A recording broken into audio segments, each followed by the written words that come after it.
que essa necessidade do esforço, do trabalho em si mesmo, não apenas o trabalho material, embora ele seja importante, não estaremos aguardando qualquer tipo de recompensa.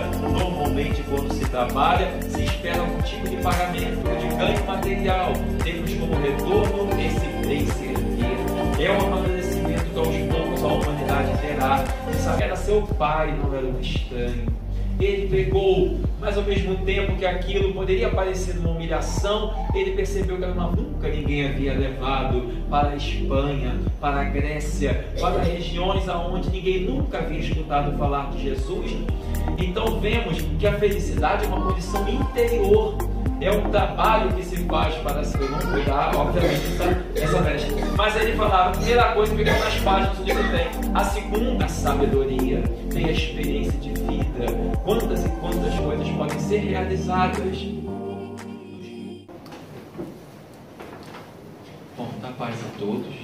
É sempre uma alegria muito especial poder estar aqui na casa de Francisco de Assis, poder rever amigos sempre tão queridos e compartilhar de momentos de tão especial aprendizado e convivência fraterna. É realmente uma alegria muito grande sempre estar aqui com todos. Então que Deus nos abençoe e esteja conosco. A nossa reunião de hoje trata do capítulo 3 da terceira parte do Livro dos Espíritos, que Allan Kardec fala a respeito da lei do trabalho. Então que Deus nos abençoe e nos ilumine. Quando Kardec fala a respeito da lei do trabalho, ele está se referindo sobre uma das grandes leis que regem a vida de uma forma geral. Porque as leis que estão inseridas no Livro dos Espíritos e que foram elencadas por Allan Kardec, em verdade são as leis de Deus que regem o universo, não apenas a Terra. Quando falamos da lei de justiça, da lei de amor, de caridade, da lei de solidariedade, de sociedade, de destruição, da lei do trabalho, são leis que regem todo o universo e não apenas o nosso planeta. Porque em todos os planetas onde haja vida, e todos eles possuem vida, são regidos por essa questão do trabalho, da justiça, da sociedade, da caridade. E as leis de Deus, elas não se alteram de acordo com o local, elas são as mesmas em todos os locais.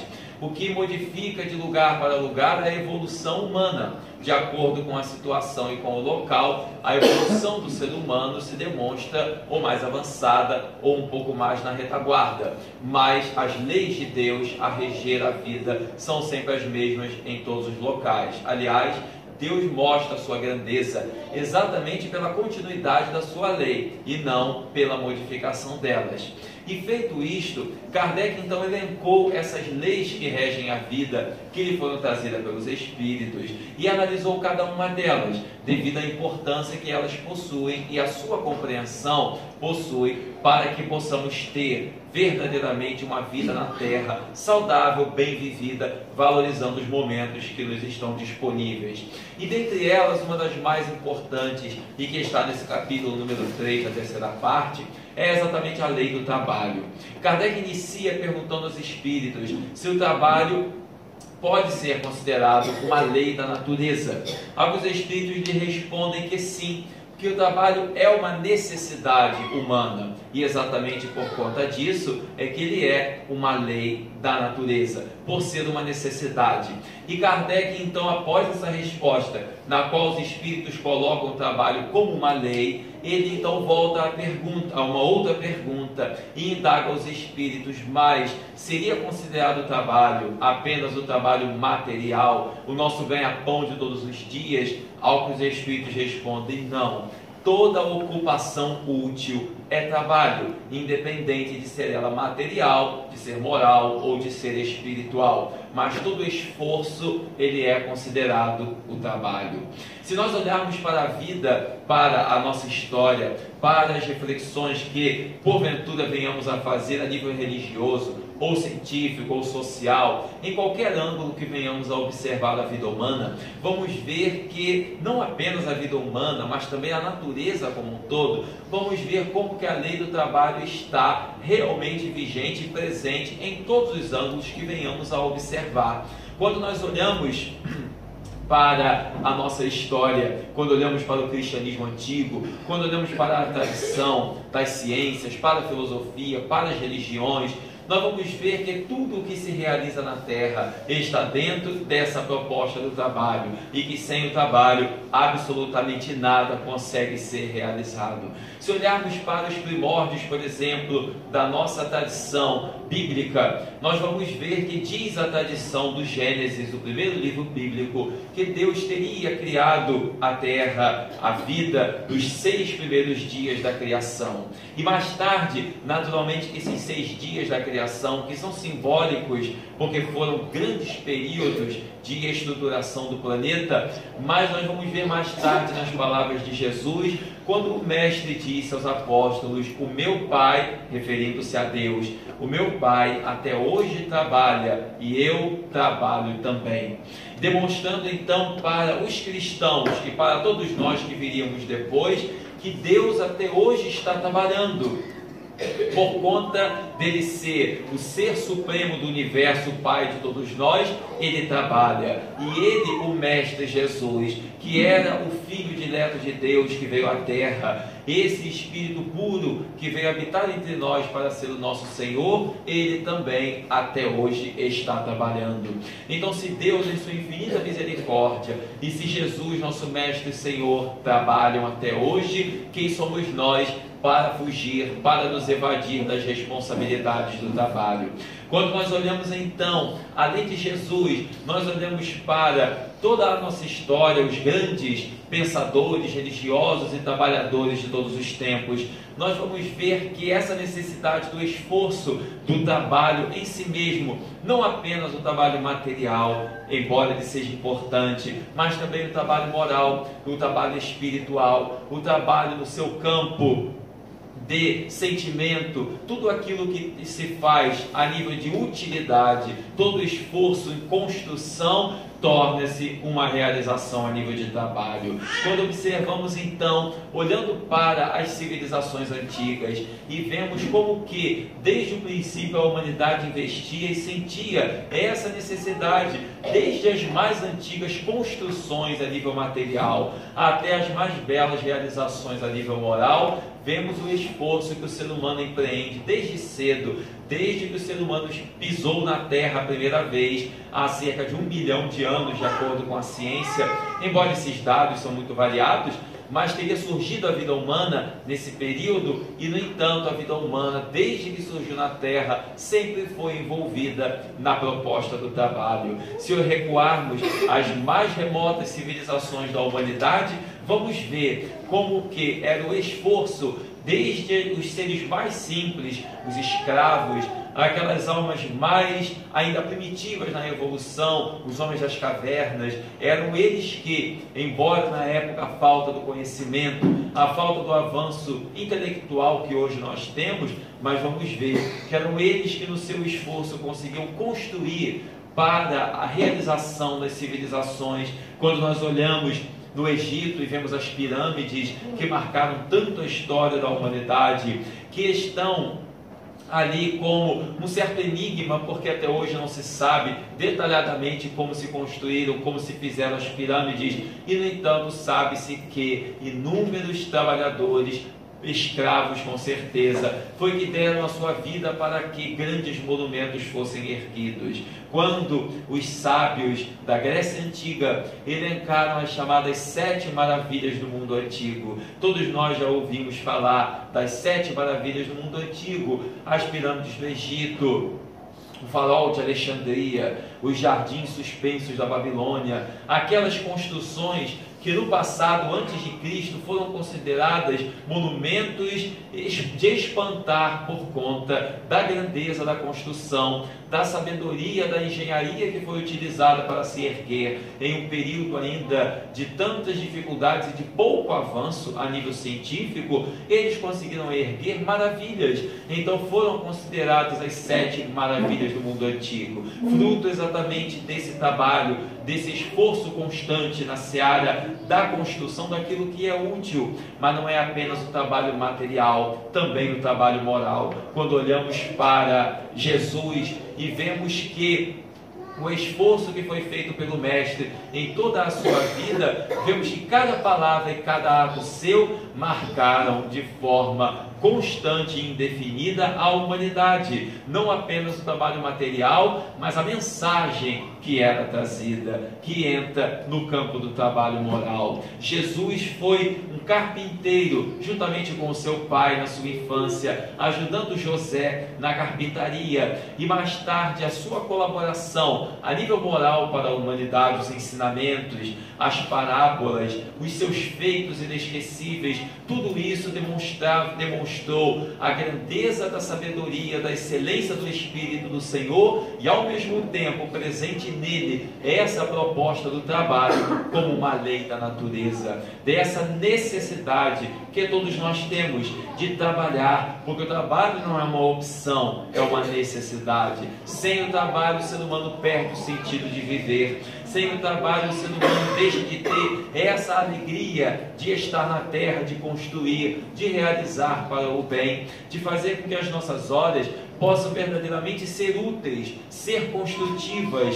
E quando olhamos para os ensinamentos de Jesus e o convite ao serviço, o fato apenas dele dizer: amai-vos uns aos outros como eu vos amei, por si só já é um convite ao trabalho, porque ao fazermos o bem, ao amarmos o nosso próximo, já estamos trabalhando. O trabalho, para ter valor, não precisa ser um trabalho remunerado, esse é o trabalho profissional, mas existe o trabalho voluntário, existe o trabalho que se faz de coração, aquele que se faz buscando o bem do próximo. Quando nós investimos nesse trabalho, nós estamos aproveitando de forma ainda mais produtiva a existência na terra. Quando cumprimos as nossas obrigações apenas profissionais, estamos realizando parcialmente a nossa tarefa na terra. Para realizá-la plenamente, é necessário ter o nosso sustento material, que todos precisamos, mas ao mesmo tempo ter esses momentos de trabalho voluntário,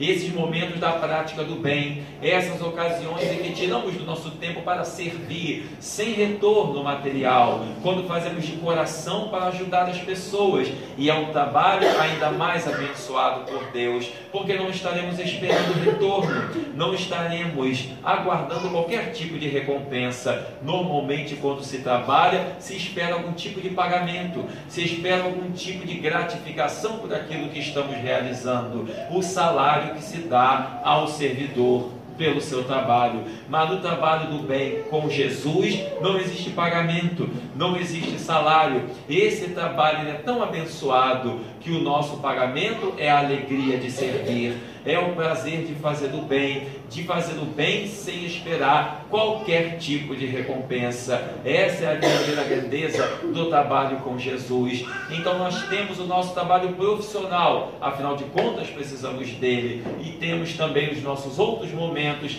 que é o trabalho da caridade, pela qual a nossa alegria de servir será sempre o maior presente. Jesus então ensinava isso aos apóstolos. Ao ensinar-nos o amor ao próximo, estava nos ensinando por isso mesmo a excelência do trabalho, e ele próprio trabalhando, porque em momento algum o mestre foi visto inativo, a qual todos os instantes, quando os apóstolos o encontravam, ele estava fazendo algo de útil, seja em oração, seja ajudando alguém, seja pregando, seja ensinando, em alguma forma de atividade o mestre se encontrava. Nunca demonstrou cansaço, jamais demonstrou qualquer tipo de indolência ou de preguiça, sempre disposto a cumprir a obra de Deus para a qual ele encarnou na terra. E essa mesma mensagem ele levou para os discípulos. E se olharmos a vida dos discípulos, dos apóstolos do Senhor, não apenas do grupo dos 12 discípulos,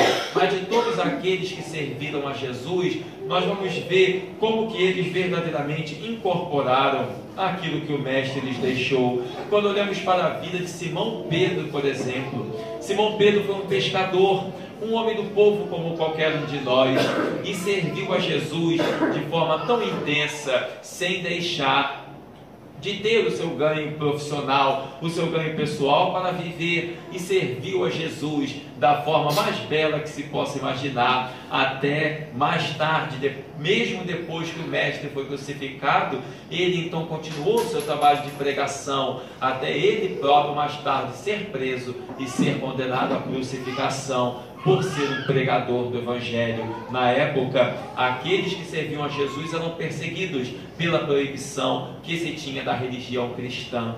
Então, Simão Pedro foi um dos grandes exemplos daquele período inicial, quando ele fundou a Casa do Caminho, a primeira instituição cristã da humanidade. A primeira igreja, o primeiro centro que se tem notícia, a Casa do Caminho. Depois que Jesus partiu, ele se reuniu com os demais apóstolos e então fundaram essa grande e bela instituição, que ficou para sempre a Casa do Caminho, marcada como um símbolo de pureza, de simplicidade, de serviço ao próximo, onde aqueles que serviam a Jesus se uniam para trabalhar no bem, para de forma pura, sincera e simples servir ao Senhor. E a Casa do Caminho, que ficava em uma estrada de terra na saída de Jerusalém, que viu passar personalidades inesquecíveis como a do apóstolo Paulo, como a de Tiago, de João, de Barnabé, de Estevão e de tantos outros que na época marcaram a história do cristianismo, naquele período de lutas tão difícil, mais difícil do que os dias atuais, por conta das perseguições, das lutas que eram travadas por causa da perseguição ao cristianismo. E esses apóstolos incorporaram tão bem a mensagem de Jesus, que se entregaram à causa do Mestre, de forma que a posteridade tivesse nele até hoje, como temos esses grandes exemplos de como ser verdadeiramente um servidor do Senhor. Então Pedro, que era um pescador, que ganhava sua vida como um trabalhador, ao mesmo tempo seguia Jesus, sem ter nenhum tipo de ganho com o trabalho no bem, apenas com o seu trabalho profissional como pescador. Por isso que é um equívoco quando nós olhamos hoje determinados religiosos, com o nosso respeito, mas que se utilizam da religião para ganhar recursos financeiros, para ter dinheiro, para enriquecer, para se projetar, quando em verdade o objetivo da religião é fazer o bem e servir a Deus, não receber recursos em troca. Os espíritas somos um dos poucos religiosos da terra que não vivemos da nossa religião. Nós trabalhamos, todos nós temos o nosso trabalho, temos a nossa forma de viver, de ter os nossos recursos, e nos momentos livres, aí então dedicamos o nosso trabalho a Jesus, nas horas livres, nos finais de semana, nos momentos em que não estamos trabalhando profissionalmente, então estamos trabalhando espiritualmente, porque não vivemos da religião, vivemos para a religião. Não temos como retorno qualquer tipo de ganho material, temos como retorno esse bem servir. É um amadurecimento que aos poucos a humanidade terá, de saber separar a excelência do trabalho material e do trabalho espiritual, e colocar cada um deles no seu lugar certo, e saber que, assim como Jesus, que foi carpinteiro juntamente com seu pai, assim como Simão Pedro, que foi um pescador, assim como os outros apóstolos, Lucas, por exemplo, era médico, Paulo, que foi tecelão, e todos os apóstolos na época que tinham seus trabalhos e no entanto tornaram-se verdadeiros exemplos de dedicação ao bem, de serviço ao próximo, por conta de ter compreendido essa necessidade do trabalho em todos os ângulos, material, profissional, espiritual, em todos os ângulos, nós então temos a obrigação de servir. Por isso dizem os espíritos a Kardec: toda ocupação útil é um trabalho. Todas as vezes que nos ocupamos de forma útil, estamos trabalhando. Quando eu me lembro que Paulo se converteu ao cristianismo, na época Saulo de Tarso, ele vê Jesus naquela famosa passagem da estrada de Damasco. Quando ele vê Jesus na estrada de Damasco, e então se converte ao Senhor, ele volta, ele estava indo para a cidade de Damasco, encontrar com Ananias, aquele que havia colaborado na conversão de sua noiva. E como Saulo era, mais tarde Paulo, o nosso querido apóstolo, até então ele era um perseguidor do cristianismo, ele então passou a perseguir de forma mais intensa, por conta da sua noiva que havia se convertido a Jesus antes de desencarnar. Ele então estava a caminho de Damasco para poder ir atrás de Ananias, o homem que colaborou na conversão de sua noiva. Ele então vai até Damasco, mas no caminho de Damasco ele tem aquela famosa visão quando Jesus lhe aparece, e aquela luz muito forte. Ele então cai do cavalo, fica cego e ouve Jesus lhe perguntar: Saulo, Saulo, por que tu me persegues? Ele então diz: Senhor, o que queres que eu faça? E Jesus então lhe diz: vai a Damasco e lá te será dito o que fazer. Ele já estava indo a Damasco, prosseguiu agora cego, sozinho, chegou a Damasco, e ao chegar lá ele vai encontrar com Ananias, e Ananias, que era o homem que ele estava indo perseguir, curou da cegueira. E então ali nascia uma nova etapa na vida do nosso apóstolo, porque ele deixaria de ser aquele homem fanático, rancoroso, violento, perseguidor, para ser um dos mais belos seres humanos que a humanidade já viu, um dos maiores cristãos de todos os tempos e o maior pregador do cristianismo de todas as épocas.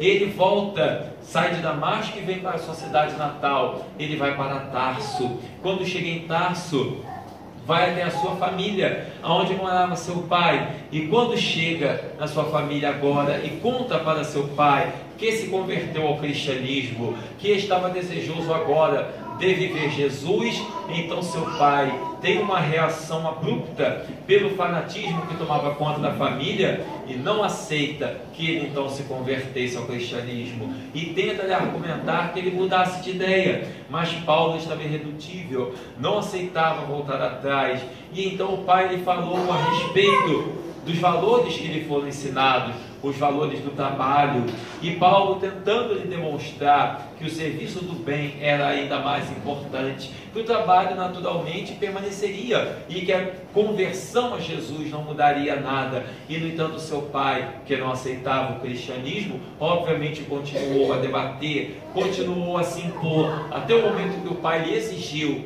que escolhesse: ou ele se tornava cristão e seguia Jesus, ou então ficava com a sua família e não seguia ao Senhor.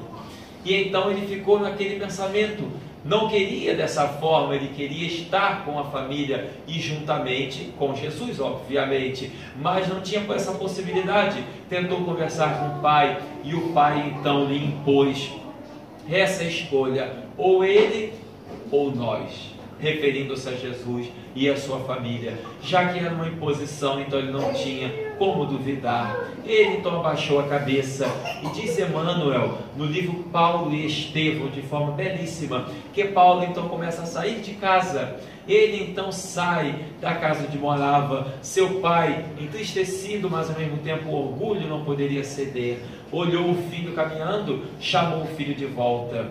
Paulo então voltou, pensou que o pai havia se arrependido. Seu pai então lhe deu um saquinho com algumas moedas e lhe disse: para que você não passe necessidade nos primeiros dias, e só me volte aqui quando você desistir dessa ideia, dessa doença que você pegou, que está lhe fazendo agora servir esse Nazareno que foi crucificado.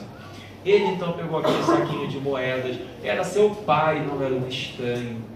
Ele pegou, mas ao mesmo tempo que aquilo poderia parecer uma humilhação, ele percebeu que era uma forma também de não passar necessidade nos primeiros dias, e viu que se o pai considerava seguir Jesus uma doença, era sinal de que nunca mais provavelmente ele visse seu pai. Ele então começou a caminhar, a porta de sua casa se fechou, ele então começa a caminhar pelo deserto. Agora não tinha mais ninguém no mundo, absolutamente ninguém, porque a sua última esperança era estar com a sua família, porque os amigos antigos não eram mais seus amigos, já que ele se converteu.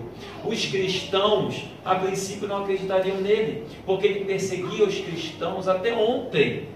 Ele era um crítico, um perseguidor do cristianismo. Como que ele agora iria dizer que se converteu do dia para a noite? Quem iria acreditar que ele viu Jesus na estrada de Damasco?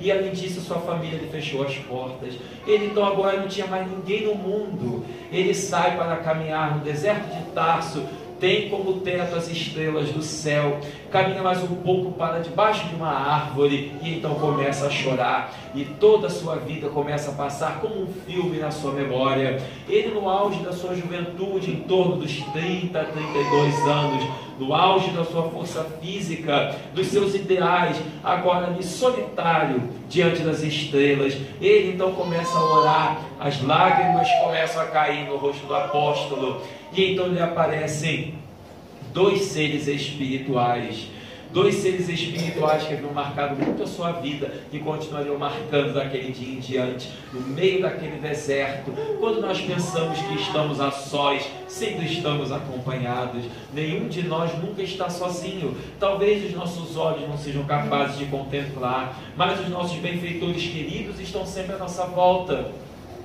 Então ele vê a figura de Abigail, sua noiva querida, e Estevão, o apóstolo de Jesus, que ele, Paulo, havia colaborado na morte, havia apedrejado. Esses dois seres espirituais agora lhe aparecem iluminados, e dois espíritos abençoados que ele teve a oportunidade de conviver, mas não soube valorizar. Agora eles aparecem ali para poder ser solidário ao irmão querido que havia ficado na terra, a desempenhar suas lutas. Paulo então olha para eles, e Estevão e Abigail, espiritualmente, no momento em que estava eclodindo a mediunidade do apóstolo, Estevão então olha para Paulo e sabia o que estava acontecendo, porque ele estava acompanhando a trajetória do apóstolo.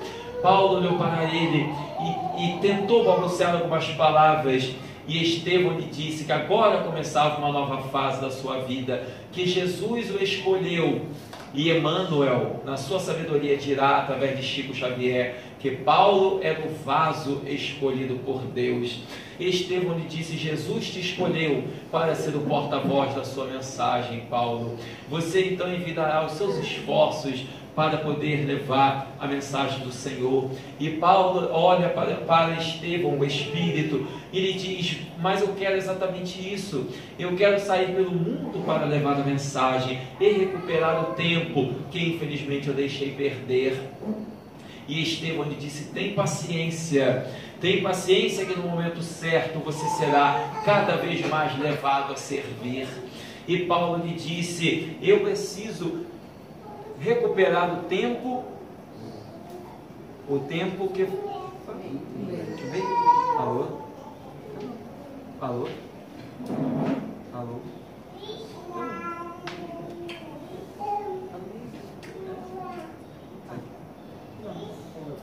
Tranquilo, vai ser forte. Está ótimo. Então, Paulo diz a Estevão que naquele momento ele desejava mesmo era servir.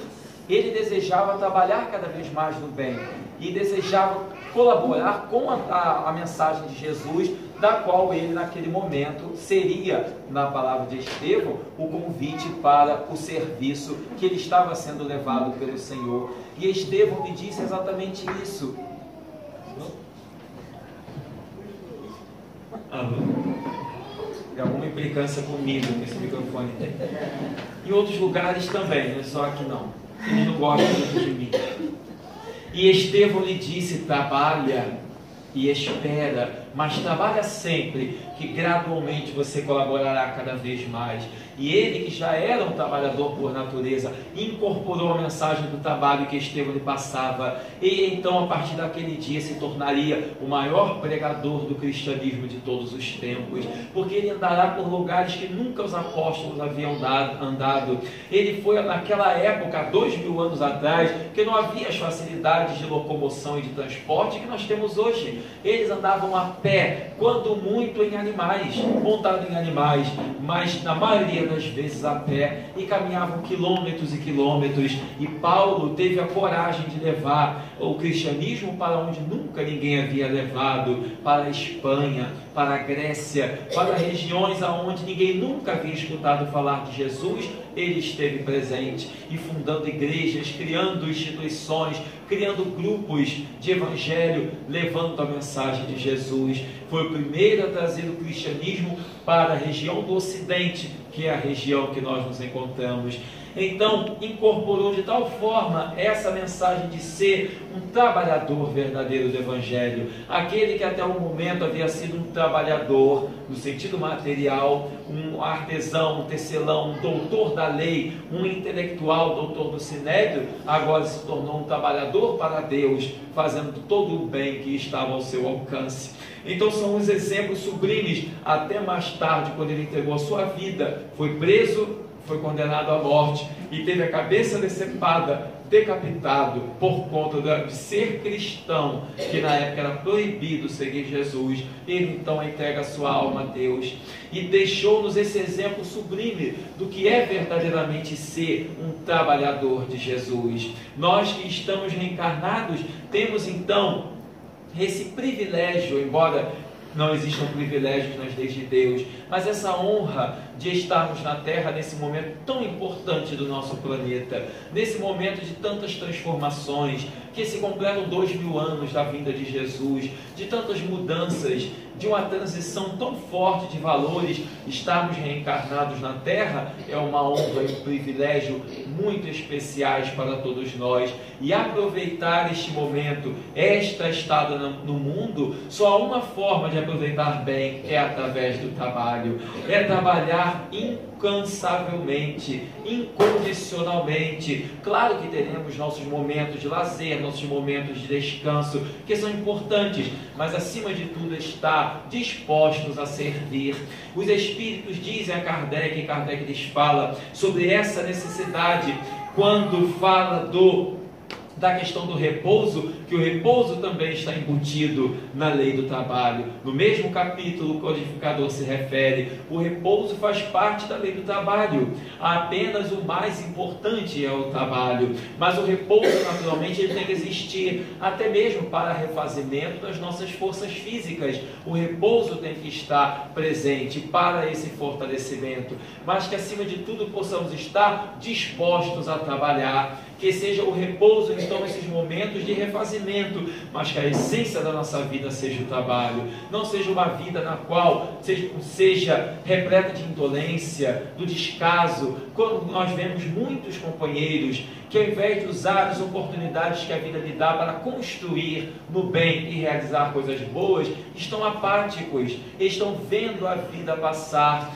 estão vendo a história acontecer, ao invés de fazerem a história acontecer, ao invés de construírem naquilo que é certo, de realizarem tanto profissionalmente como, acima de tudo, espiritualmente, porque esse é o trabalho mais importante ainda para Deus. Não são os valores materiais. Hoje criou-se um falso conceito de que uma pessoa, para ser importante, tem que ser uma pessoa que ganha muito bem, que tem um emprego muito importante, que é famosa, que é bonita, que é rica, quando em verdade para Deus o principal são os nossos valores morais. A nossa realização verdadeira é uma realização espiritual, não é uma realização exterior.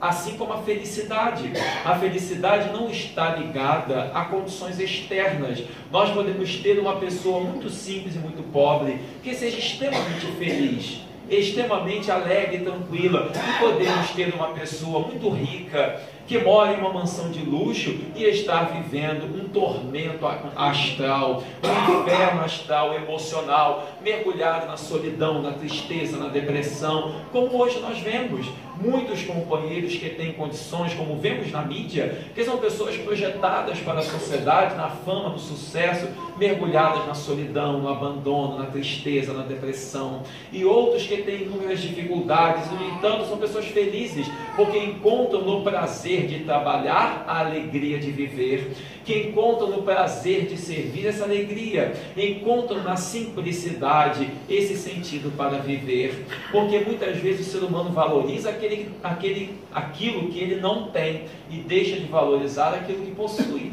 Então todos nós, com exceções naturalmente, acabamos valorizando o que os outros possuem, esquecendo de valorizar aquilo que nós já temos. E aquilo que nós temos muitas vezes é o sentido da busca de outra pessoa. Por isso que não temos que nos preocupar em desejar ter tantas coisas, temos que nos realizar interiormente, sermos felizes não com coisas de fora, Quantas pessoas que dizem que só serão felizes se tiverem isso, se tiverem aquilo, se comprarem um carro, se arrumarem uma casa, quando casar, alguma condição elas colocam para a sua felicidade, quando em verdade nós devemos ser felizes agora, do jeito que estamos, aonde estamos. E o mais, se conseguirmos, ótimo, se não conseguir, também não há problema, porque o essencial nós já temos. Então vemos que a felicidade é uma condição interior, é um trabalho que se faz para ser feliz, para cultivar a paz. Quantas pessoas que adorariam ser famosas e quantos famosos que adorariam ser desconhecidos.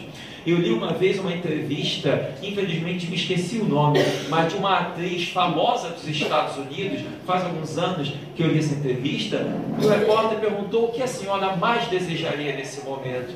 E ela falou: o meu sonho, porque me incomoda tanto o assédio de fãs e de jornalistas, o meu sonho seria poder pegar um ônibus lotado e não ser reconhecida. Eu falei, mas eu realizo o sonho dela todos os dias. Olha como é que a vida é curiosa, né? Eu realizo o sonho dela todos os dias, todos nós, diga-se de passagem. E o sonho dela era estar no ônibus lotado sem ser reconhecido. E aqueles que estão no ônibus lotado sonham em ser uma pessoa famosa, enfim, dos filmes norte-americanos e tal. Então nós acabamos projetando exteriormente essas condições e deixando de valorizar os nossos valores espirituais.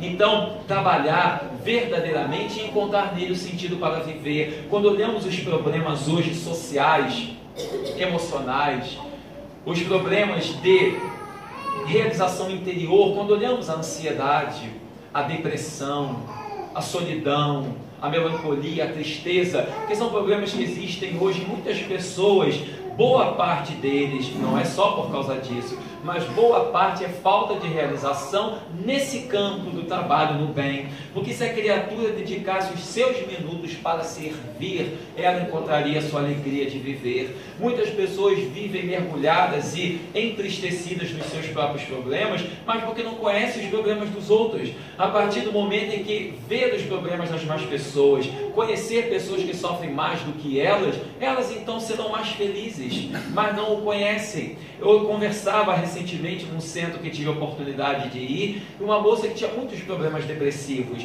e ela dizia que ia ao psicólogo 2 vezes por semana aproximadamente, tamanhos problemas que ela tinha. E a depressão realmente é um problema sério, não estamos minimizando, mas ela comentava disso e eu dei uma sugestão. Eu falei, procure também arrumar um tempo, 1 vez por semana se possível, para realizar algum trabalho de caridade, para você visitar alguma instituição, idosos, pessoas doentes, crianças, algum orfanato, alguma coisa, para você sair um pouco de você, para esquecer de você, porque nós pensamos em nós, e aí os nossos problemas se tornam os maiores do mundo, porque só conhecemos os nossos.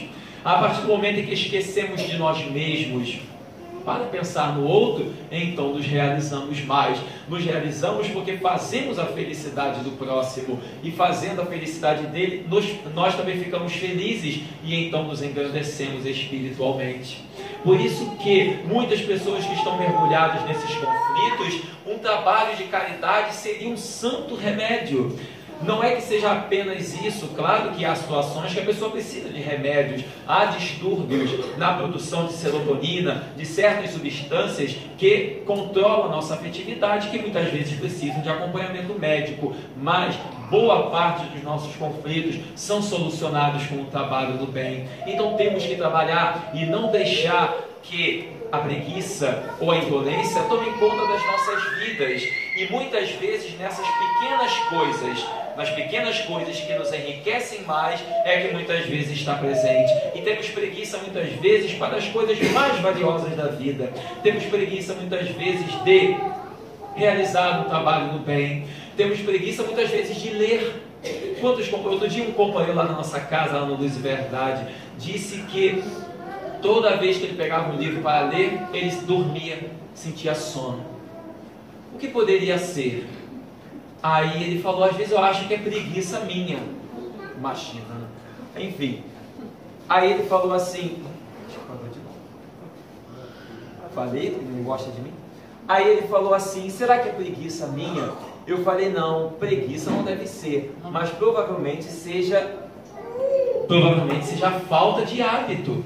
Provavelmente é falta de hábito. Até porque para outras coisas você não dorme. Então por que para ler nós vamos dormir? Então, tente exercitar mais. Até porque, eu disse a ele, as pessoas para pegar no livro para ler, muitas vezes já parte com a preguiça embutida. Não, como ele era meu amigo, né? Então fica mais fácil a gente conversar abertamente. Porque muitas vezes, para a pessoa pegar... Certa vez eu vi uma palestra que não foi nem do centro não, mas um psicólogo falava sobre essa questão da leitura e da nossa falta, da nossa dificuldade em ler. E então ele dizia que as pessoas para ler, elas sempre passam por algumas fases quando pegam um livro. Primeiro elas veem quantas páginas o livro tem. O rapaz fala, nunca mais eu esqueci isso, eu devia ter meus 15 anos quando eu ouvi essa palestra.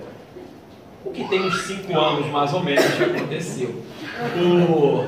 Claro que eu não vou dar, obviamente, essa brecha. Mas ele falava, a primeira coisa é ver quantas páginas o livro tem. A segunda, as pessoas veem o tamanho da letra, se é pequeno, se é grande. Sabe que eu fui me encaixando nessas coisas que ele falou? Pelo tamanho da letra. E em terceiro, ver se tem figuras, se tem ilustrações, porque aí se tiver é mais rápido para passar. E aí teve uma vez que eu contei isso no nosso grupo de juventude, lá no Luz e Verdade. E aí quando eu contei, um jovem na nossa casa, ele falou assim, mas tio Eduardo, tem uma quarta etapa aí que esse seu palestrante não falou. Eu falei, qual? E trabalhar com jovem é a coisa mais maravilhosa do mundo. Ele falou assim, além do número de páginas, do tamanho da letra e das ilustrações, ainda tem uma quarta coisa que eu pelo menos faço muito. Antes de eu começar a ler, eu vejo se o livro tem páginas em branco. Eu falei, mas como assim páginas em branco? Ele falou, você nunca reparou não? Tem livro que quando acaba um capítulo para começar outro, tem uma página em branco. Às vezes as costas da página estão em branco. E isso dá a impressão de que a gente já leu mais. Eu falei, é uma impressão meio falsa, na verdade não se leu nada, né? Ele falou, mas isso causa uma impressão boa. Às vezes você está na página 20, mas as 15 primeiras foi só o índice, sumário, capa e mais não sei o que. E aí alguém pergunta, que página você está? Eu digo, estou na página 25, mas na verdade só leu 4 ou 5 páginas. Eu falei com ele, quando se cria o gosto pela leitura, isso então deixa de existir. Nós temos que ter esse gosto, essa vontade de realizar as coisas boas. E aí eu lembro que nesse mesmo estudo surgiu o assunto do trabalho, era um tema parecido, né, dessa questão do trabalho, como hoje aqui. E eu comentei com ele que além do trabalho físico, quando nós estamos acordados, nós também trabalhamos até quando estamos dormindo, porque quando adormecemos, o espírito se desprende. E ele trabalha no mundo espiritual, porque o espírito não fica inativo. O corpo adormece, mas o espírito prossegue. O trabalho do espírito é constante. O corpo precisa desse repouso porque ele é físico, mas o espírito está constantemente em atividade. E eu disse a ele, quando nós adormecemos, nós trabalhamos. E ele me olhou assim, um jovem na nossa casa, quando a gente dorme, a gente trabalha? Eu falei, sim. Ele falou, poxa, mas então eu trabalho e muito, hein? Eu falei, por quê? Ele falou, não, porque minha mãe sempre diz que eu durmo a beça. Eu falei, provavelmente você trabalha, mas também não pode usar como desculpa de que vai dormir porque tem que trabalhar, porque aí perde todo o objetivo e a intenção do trabalho que você tem ido realizar. Então nós temos que ter esse gosto, essa essência e saber que sempre podemos ser úteis, sempre podemos servir, sempre podemos construir coisas boas. Muitas vezes não podemos realizar aquilo que gostaríamos de realizar, é verdade, mas podemos sempre realizar alguma coisa. Kardec pergunta aos espíritos, nesse mesmo capítulo, o que fazer quando alguém não tem condição de se sustentar com seu trabalho próprio, devido ao avançado das forças ou à impossibilidade material, devido às doenças que o corpo traz muitas vezes.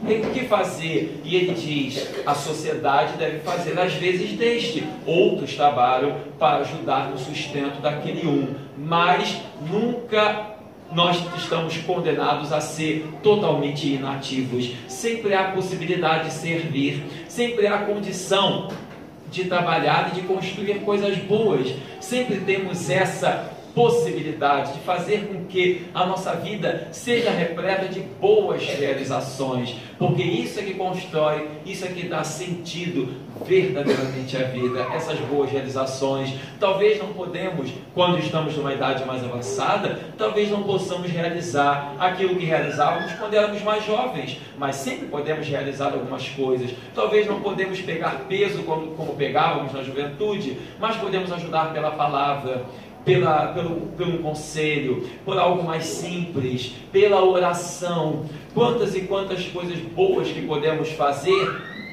e que deixamos muitas vezes de lado, ou tentamos fazer aquilo que não está ao nosso alcance, deixando de fazer aquilo que está plenamente ao nosso alcance. Então façamos aquilo que Deus espera de nós. Deus não espera que nós façamos aquilo que nós não temos condição. Ele espera que nós venhamos a cumprir aquilo que está ao nosso alcance, porque Deus não dá um fardo mais pesado do que aquele que a pessoa possa carregar. Então, o fardo que nos está ao alcance é o que nós devemos carregar, é o trabalho que temos que desempenhar para fazer valer essa excelência, essa essência. Quantas vezes na casa espírita nós realizamos, sempre há inúmeros trabalhos na casa espírita, mas os trabalhos físicos mais duros, pessoas mais jovens têm que realizar. Aqueles outros que muitas vezes já tiveram uma caminhada maior, estão numa idade mais avançada, não devem se sentir relegados ou esquecidos pelo trabalho, porque há quantos e quantos trabalhos que podem ser feitos. Os trabalhos de palestra, de atendimento fraterno, conselhos, tantas e tantas coisas que podem se fazer, porque não se tem a juventude física, mas se tem a sabedoria, tem a experiência de vida. Quantas e quantas coisas podem ser realizadas nos grupos, boas vibrações, uma oração, e nós estamos trabalhando por alguém. Quando pensamos em alguém, nós estamos, ao orar, estamos trabalhando. Outro dia, num grupo de nossa casa, eu fiz esse comentário de que a oração é o trabalho, porque estamos colaborando para o bem do próximo. Quando perguntei ao final do grupo quem gostaria de fazer a prece, e é um momento que fica um silêncio impressionante.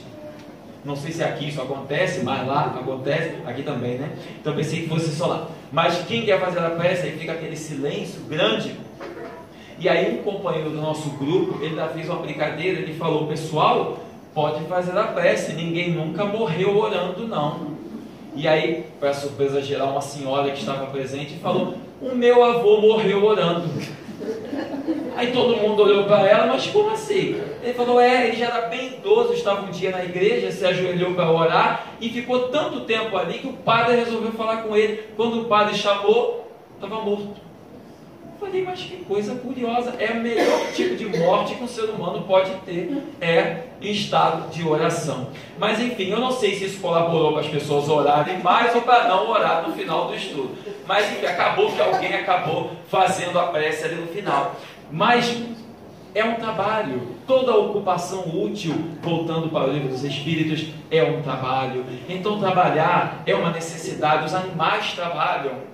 Os animais trabalham. Se olharmos para a natureza, desde os animais mais simples, até invisíveis aos nossos olhos, até os grandes animais da natureza, se olharmos para o reino vegetal, o reino animal, se olharmos para a vida como um todo, o universo em constante movimentação, o nosso corpo, embora os nossos olhos não vejam, está constantemente em transformação, nossas células estão constantemente trabalhando, tudo se movimenta, tudo produz. Então nós estamos encarnados para produzir, para trabalhar e servir. O trabalho material, profissional, que dará o nosso sustento, e acima de tudo o trabalho espiritual, o trabalho na caridade, o desejo sincero de ser útil à obra de Deus. E essa obra é o que espera a doutrina espírita de todos nós. O Espiritismo, que representa a volta de Jesus à face da terra, nos ensina que é exatamente isso que Jesus espera de nós, porque o Mestre disse: meu Pai até hoje trabalha e eu trabalho também. E além disso, o Senhor nos disse: amai-vos uns aos outros como eu vos amei.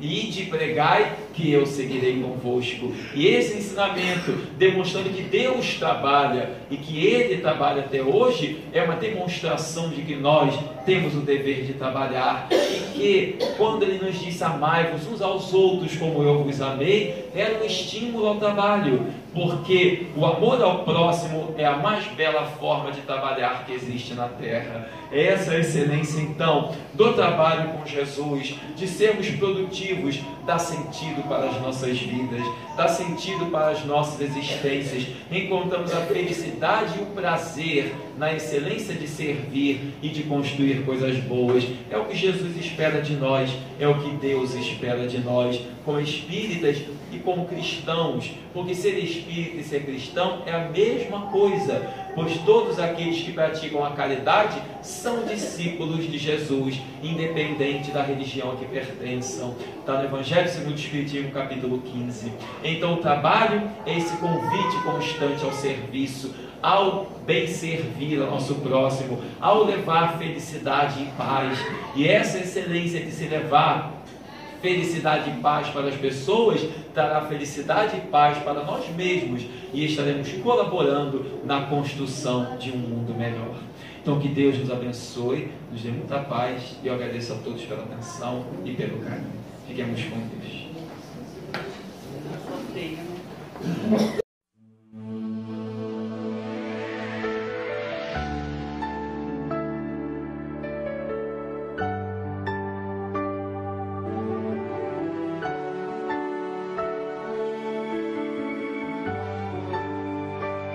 A paz do mundo.